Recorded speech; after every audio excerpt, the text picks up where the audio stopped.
Pues nada, Javier, bienvenido. Bueno, ¿Tenías ganas de estar por aquí? sí, señor. Vamos a sentarnos si quieres. La curiosidad.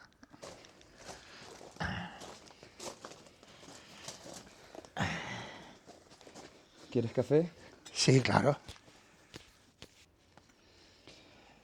Muy buenas a todas mis señoras. Hoy nos acompaña Javier en este nuevo domingo y el motivo por el que ha venido hoy se debe a que el domingo pasado han sido las elecciones europeas aquí en España y considero que es relevante el darle un espacio a este tema, sobre todo para las personas jóvenes. Y bueno, para comenzar, Javier, te quería preguntar, em, ¿consideras que votar es un derecho o una obligación teniendo en cuenta que desde una perspectiva de responsabilidad cívica quizás sí que debería ser una obligación? Me gustaría saber qué opinas. Hombre, que es un derecho indiscutible y menos mal. Menos mal que es un derecho y que está reconocido al máximo nivel, ¿no? Y luego, digamos que es una obligación, pero es una obligación cívica, ¿eh? No una obligación legal. Aunque teóricamente está definido también como una obligación legal, pero es una obligación legal cuyo incumplimiento no genere ningún tipo de consecuencia. Y en mi opinión no debiera generar ningún tipo de consecuencia porque es perfectamente legítimo que una persona no quiera participar en el voto. En mi opinión es una equivocación porque se viene diciendo desde hace siglos que, sobre todo desde la época de los griegos, que el hecho de no votar lo que hace es ayudar a que gobiernen los peores. Digamos, los peores en el sentido de los menos formados, de los menos preparados para generar la felicidad, que no te olvides nunca que la felicidad es el objetivo fundamental de la política. ¿Vale? Al fin y al cabo es libre, ¿no? Sí, sí. No debería ser una obligación desde un punto de vista legal porque es libre, pero quizás esa responsabilidad. Me resulta curioso porque o sea, tengo la sensación de que instituciones como es el Parlamento Europeo, sobre todo a personas jóvenes, se nos queda muy lejos. Casi como un ente abstracto que no somos capaces de asumir la relevancia que pueden llegar a tener para nuestras vidas. Y un poco, pues preparando el capítulo, eh, me metí en la página del CIS, del Centro de Investigaciones Sociológicas, por si hay alguien que no lo sabe.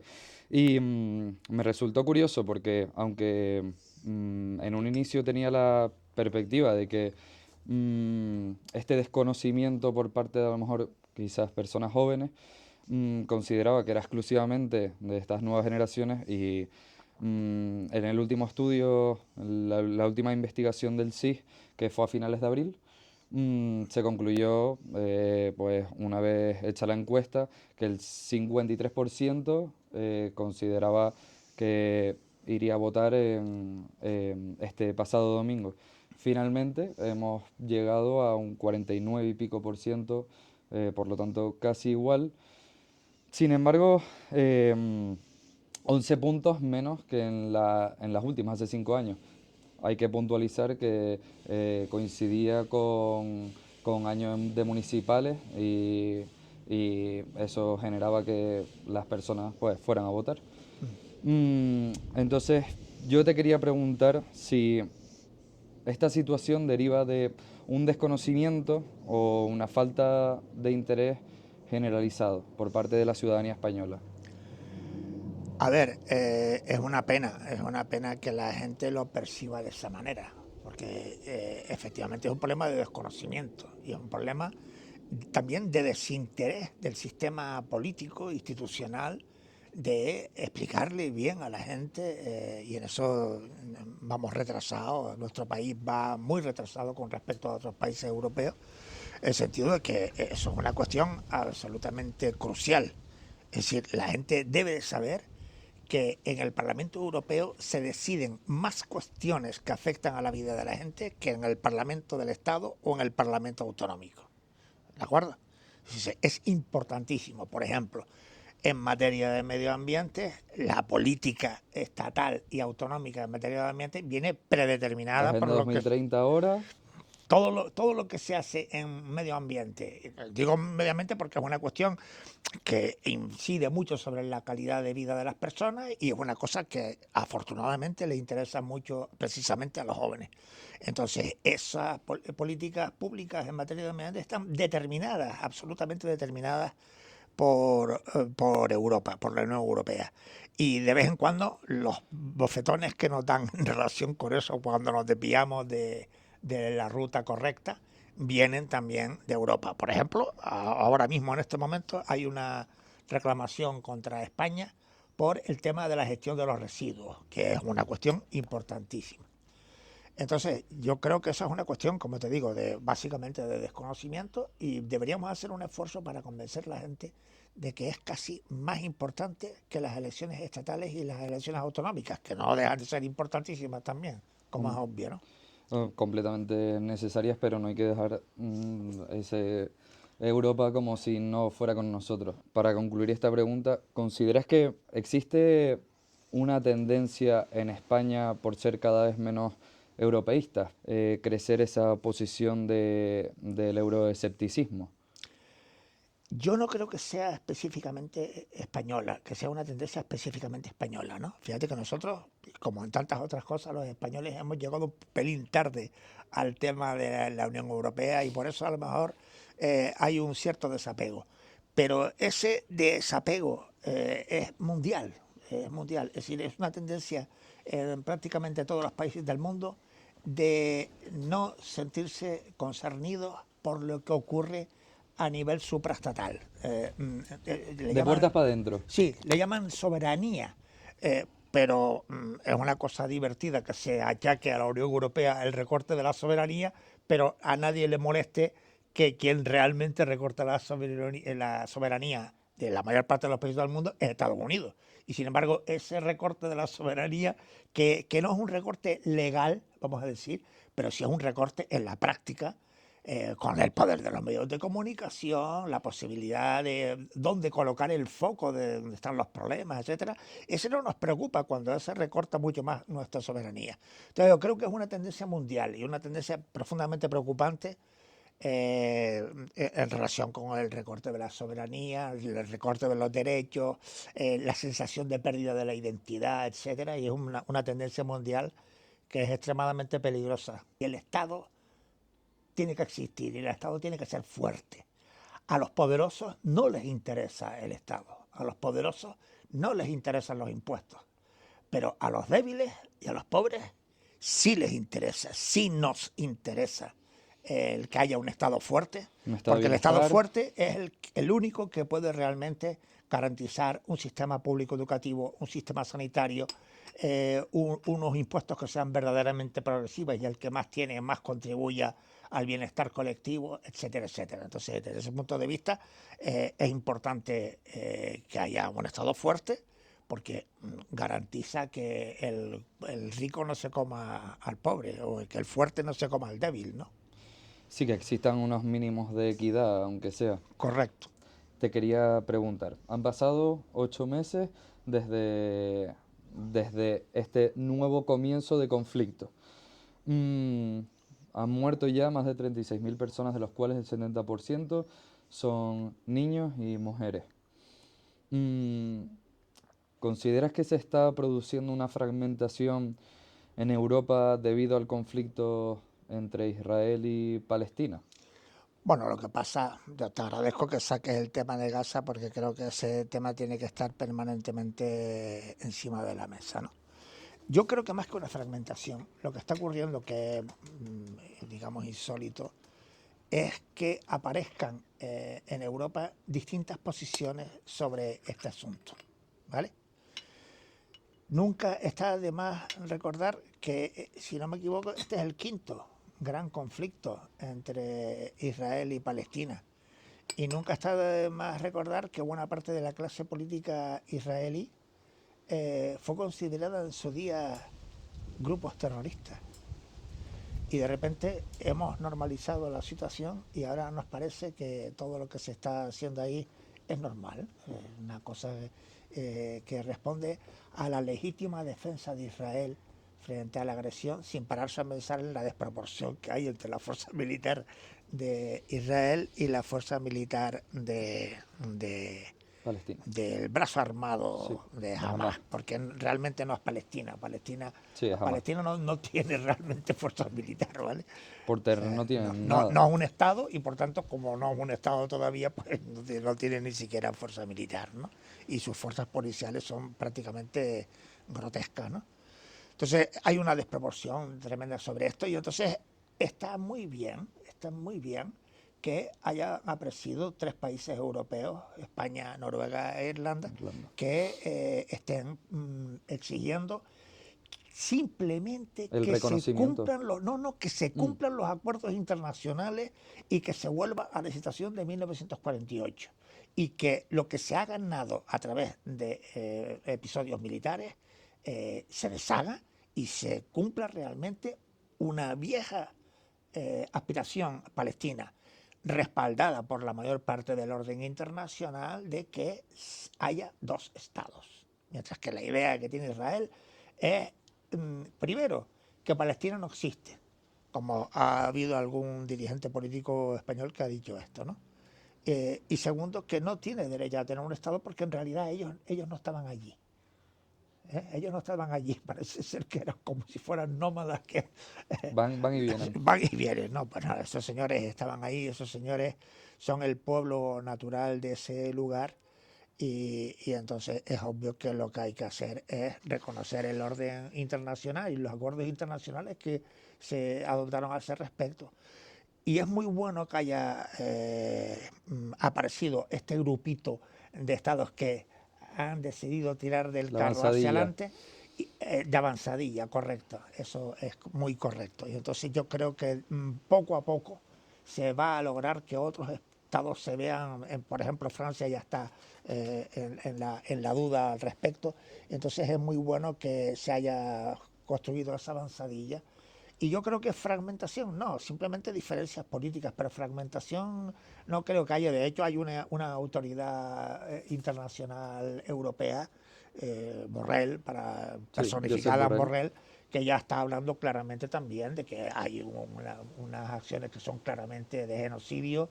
En fin, hay toda una serie de posiciones ahí que es bueno que existan, pero yo no creo que haya exactamente fragmentación, sino diferencias políticas en la forma de percibir y de gestionar un asunto que, como tú bien dices, es una masacre y es un genocidio, clarísimamente. Ya.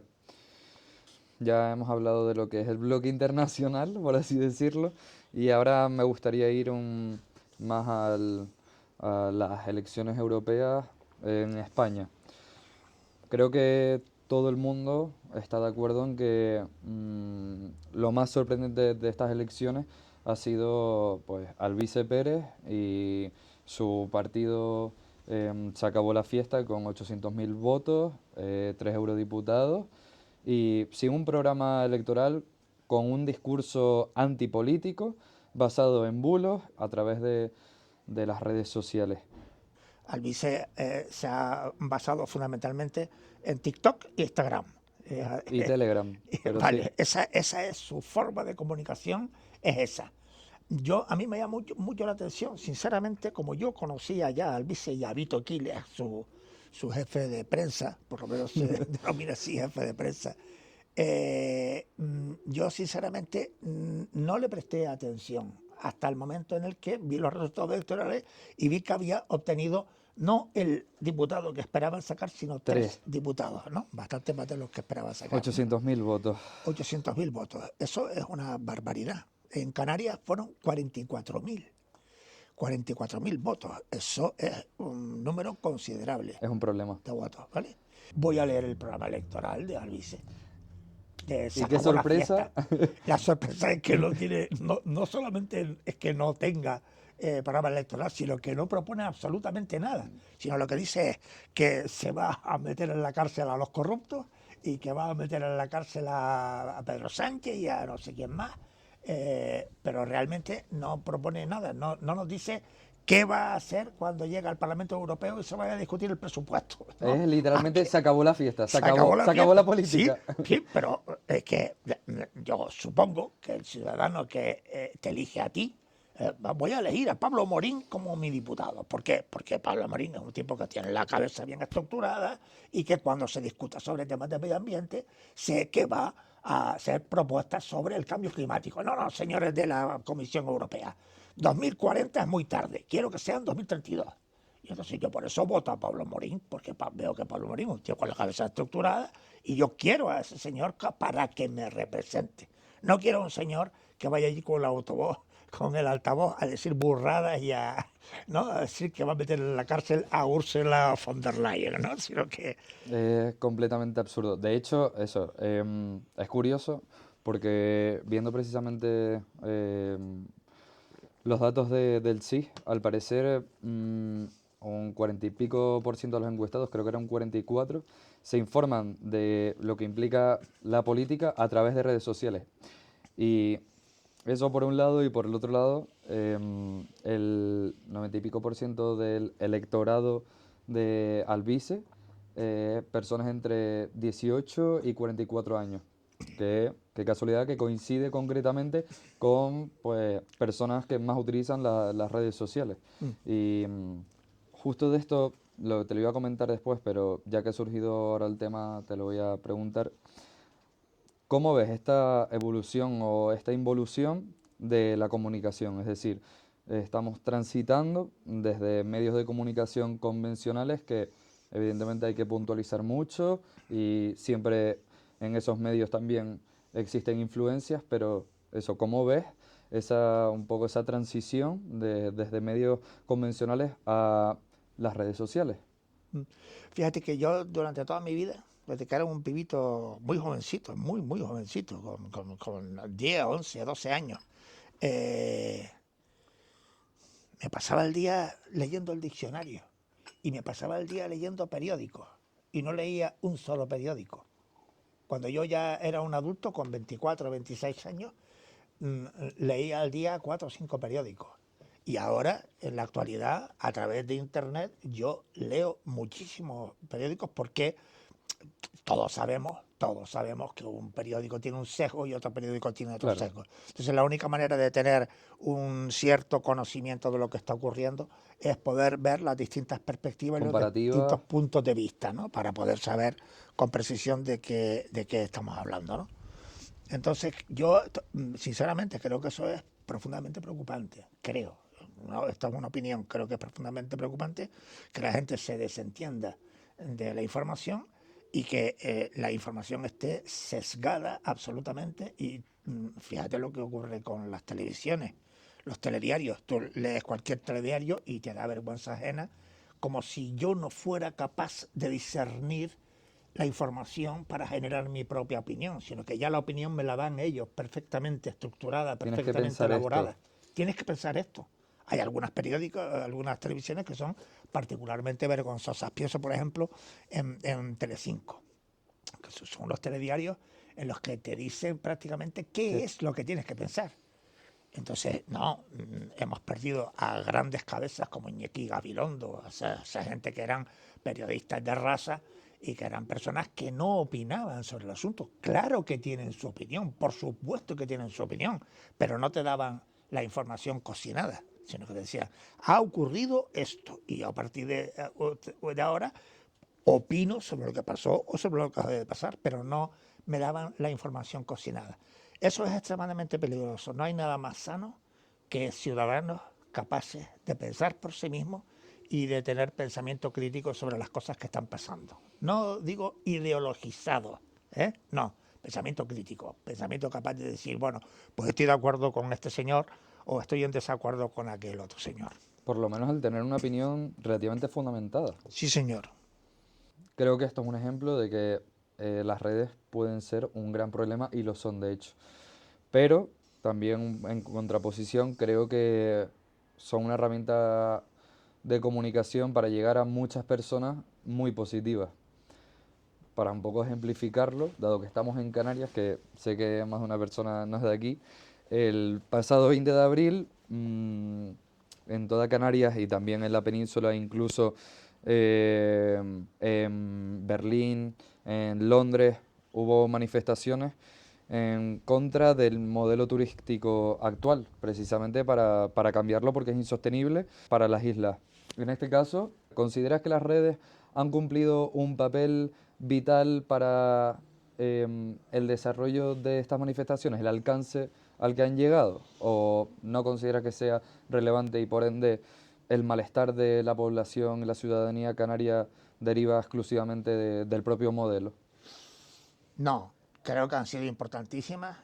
Yo, por razones profesionales y, vamos a decir, políticas, he estado muy vinculado a ese movimiento.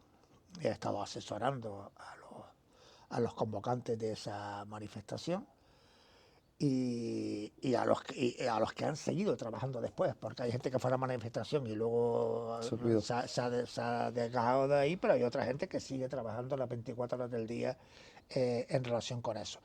Y por tanto me consta, porque lo sé, porque lo conozco directamente. Por ejemplo, por ponerte un ejemplo, nosotros tenemos un grupo de 20 abogados que se creó para la manifestación. Hicimos un vídeo promoviendo a la gente que asistiera y tal, pero ese grupo ha seguido trabajando. Ese grupo ha seguido trabajando y además haciendo propuestas internas muy interesantes porque muchas veces trabajamos con las orejeras puestas y es muy útil conocer a otro compañero que está trabajando como si fueran economistas en tu caso o fuera cualquier otra profesión. Entonces, en el mundo de la abogacía, que es un mundo muy conservador, es muy útil que haya gente que esté defendiendo a los migrantes, en fin, haciendo propuestas para mejorar la vida de la gente, ¿vale? Entonces, yo tengo la seguridad, la certeza, no que me parezca a mí que yo opine que me parece bien, no, tengo la certeza del enorme valor que han tenido las redes sociales para construir futuro, ¿vale? Y sé que es extremadamente positivo y que efectivamente en algunos casos tiene efectos negativos, pero también tiene aspectos muy positivos. Y para mi profesión, por ejemplo, es absolutamente vital poder tener una herramienta tan poderosa como esa, porque, por ejemplo, yo trabajo en un sector que es el mundo del derecho administrativo y el del derecho urbanístico y ambiental especialmente, en el que los cambios legislativos se producen cada 2 o 3 meses y por tanto muchas veces para yo tener la absoluta certeza de cuál es el contenido exacto de una ley actual o de un reglamento actual, tengo que acudir a las redes, ¿vale? Y es vital, absolutamente, para difundir cosas, para crear trabajo en redes con otros compañeros, otros profesionales, no de mi profesión solo, sino En general. con otras profesiones con las que mi trabajo tiene una conexión tremenda, ¿no? Historiadores, arqueólogos, biólogos, arquitectos, etcétera, ¿no? De manera que, por supuesto, que es una herramienta potentísima y tiene efectos negativos, claro que tiene efectos negativos, como casi todas las cosas en la vida, pero también tiene efectos muy positivos y yo lo defiendo como una herramienta fundamental para mejorar la vida de la gente. Sí, totalmente. Yo por la parte que me atañe no puedo decir lo contrario. Em, es increíble el poder promover actos como esta manifestación a través de las redes y que llegue a tantas personas. Y un poco ya en relación a esto, hemos ido desde lo más internacional ahora a lo más nuestro. Mm, ¿Crees, o sea, qué implicaciones ves en todas las concentraciones que se han desarrollado el 20 de abril? Es decir, ¿crees que ha servido para algo? Y si es así, ¿en qué? Pues mira, te voy a contar algo que muy poca gente sabe, ¿no? Es decir, el problema por el que salieron tantos miles de personas a la calle no es porque, digamos, un malestar casual, ¿no? Ese es un problema muy viejo, ¿vale? Y que me gusta mucho que me lo preguntes porque yo siempre me obsesiono en explicarle a la gente de dónde viene eso. Porque la gente un día se enfada porque pasa por un camino por el que recorre todos los días y de repente ve que en un sitio están construyendo un edificio de 4 plantas. Y creen que es el golfo del alcalde o el golfo del concejal que de repente le ha dado por dar una licencia para construir un edificio. No, eso viene de un planeamiento, de un plan general de hace 20, 30, 40, 50 años y el alcalde está obligado legalmente a dar esa licencia. No la da por capricho, no la da por casualidad. La da porque además un señor presenta un proyecto, hay un arquitecto y un jurista que hacen un informe técnico y un informe jurídico y dice, señor alcalde, tiene usted que darle la licencia a este señor. Entonces, ¿esto de dónde viene? Viene de los años 60. En los años 60 que vivíamos en unas situaciones muy cercanas a la miseria, ¿vale? Porque éramos mucha gente con muy pocas fuentes de creación de riqueza. Y entonces apareció el turismo en el escenario. Y entonces todo el mundo se volvió loco aquí. Y empezaron a aprobar planes y planes y planes y planes y planes, al punto que en el año 1986, yo trabajaba entonces como asesor del gobierno, hicimos unos planos dibujando para cada isla, sobre todo las 4, vamos a decir las 4 mayores, Lanzarote, Fuerteventura, Gran Canaria y Tenerife, porque las otras 3 permanecieron durante mucho tiempo al margen completamente de ese proceso, ¿no? O con cosas muy chiquitas, muy puntuales, ¿no? Pero en esas 4 islas se llegaron a aprobar planes para construir 4,5 millones de plazas turísticas para que la gente se ubique. En este momento en todo el archipiélago hay 350.000. Y fíjate el estado, la sensación de ahogo, de masificación que tenemos con 350.000 camas. Imagínate lo que aquí habría ocurrido si hubiera ahora 600.000, 800.000 o 900.000.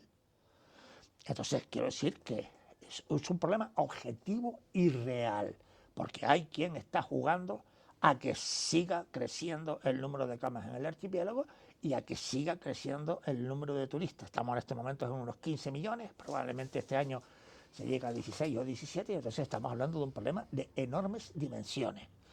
Consumo de agua, generación de energía eléctrica, transporte, generación de residuos. Es decir, estamos hablando de una cosa muy, muy, muy gorda y un asunto que se nos ha ido por completo de las manos. Yo estuve hace poco en una reunión en la presidencia del gobierno de Canarias con don Fernando Clavijo y sus asesores, acompañando como asesor del grupo que convocó las manifestaciones. Y a mí, sinceramente, me sorprendió la falta de seriedad del señor presidente del gobierno y de sus asesores, como diciendo que aquí no pasa nada y que vamos a seguir para adelante porque esto es un caballo de bocado y no lo podemos parar. Mire usted, se supone que a usted lo ha votado el pueblo. Si no miras, no está. Claro, si lo mira como el elefante en la habitación, si no mira, no está. Pues no, mire usted, aquí hay un problema de tremendas dimensiones y a esto hay que ponerle solución, porque tenemos un problema, eso sí, que es heredado del pasado, eso sí, no es ni Fernando Clavijo, ni Ángel Víctor Torres, ni ningún otro. Eso es un problema que viene de mucho atrás, de mucho tiempo atrás, y que lo tenemos el elefante encima de la mesa y hay que sujetar a ese elefante, reducir su tamaño y hacer que el turismo realmente sea una fuente de riqueza y de empleo y de mejoría para la calidad de vida de la gente y que no sea un problema de sentimiento de ahogo y sentimiento de que vas a cualquier playa, a cualquier espacio natural y que te encuentras con una sensación Masificado. de incomodidad y de malestar, ¿no? Y eso hay que resolverlo. Por supuesto que tenemos verdaderamente un tesoro. La paradoja es que antiguamente, hace 40 o 50 años, no nos gustaba tanto el sol. Estábamos todo el día mirando para el cielo a ver si llovía, porque la agricultura dependía de que lloviera o no lloviera. y resulta que ahora estamos pendientes todo el día de que De no que, llueva, porque ha cambiado nuestra concepción del mundo, porque ahora lo que nos interesa es que los turistas que vienen tengan lo que nosotros llamamos buen tiempo, que es que haya mucho sol, ¿no? Entonces ha cambiado completamente la perspectiva y ahora tenemos un tesoro porque este tesoro nos permite crear empleo, no es empleo digno, eh, pero es empleo, no deja de ser empleo y genera riqueza y genera comercio y genera un montón de actividades conexas con el turismo que no podíamos soñar con ellas hace 50 o 60 años, ¿no? Entonces, esto está bien, esto está bien. Ahora el reto consiste en convertir esto en algo que realmente genere empleo digno para la gente y que contribuya a mejorar la calidad de vida de la gente. Y eso es echarle cabeza y organizar el asunto mejor para que esa riqueza se reparta mejor y para que esa riqueza no genere más daños desde el punto de vista ambiental y desde el punto de vista social de los que está generando en este momento, sin la menor duda. bueno, yo iría concluyendo. Por un lado, muchas gracias por haber venido. Yo tengo una opinión siempre bastante optimista de la realidad. Creo que la sociedad está haciendo las cosas bien, queda mucho recorrido por hacer, pero yo creo que poco a poco las cosas irán mejorando, tanto aquí en Canarias como en toda España o en Europa. Y yo me quedaría con eso. No sé si a ti te apetece hacer algún tipo de, de conclusión o broche final. No, la conclusión que te diría, creo que fue Mario Benedetti quien decía que contra el optimismo no hay vacuna. ¿Vale? El optimismo es... Yo soy un optimista incorregible y entonces, por supuesto que sí. Darte las gracias a ti, porque siempre el simple hecho de que alguien piense que las cosas que yo pueda decir puedan ser útiles para algo, pues no deja de ser un halago, ¿no? Entonces, gracias a ti, animarte a que sigas con esta magnífica Iniciativa. idea, esta magnífica iniciativa que has tenido. Creo que es una cosa muy útil, ¿no? Y todo lo que sea reflexionar y construir cosas nuevas e innovadoras y sobre todo la conversación nunca es Incentivar las relaciones es necesario. incentivar las relaciones humanas, que eso es lo más bonito que hay y es una de las cosas contra las que está conspirando las redes sociales, contra Ya. la construcción de relaciones humanas y el cariño entre la gente. Pues nada, estupendo. Nada, mis señoras, nos vemos el próximo domingo con un nuevo capítulo aquí en Café para Señoras. Así que nada, completo. Vamos para allá. Muy bien.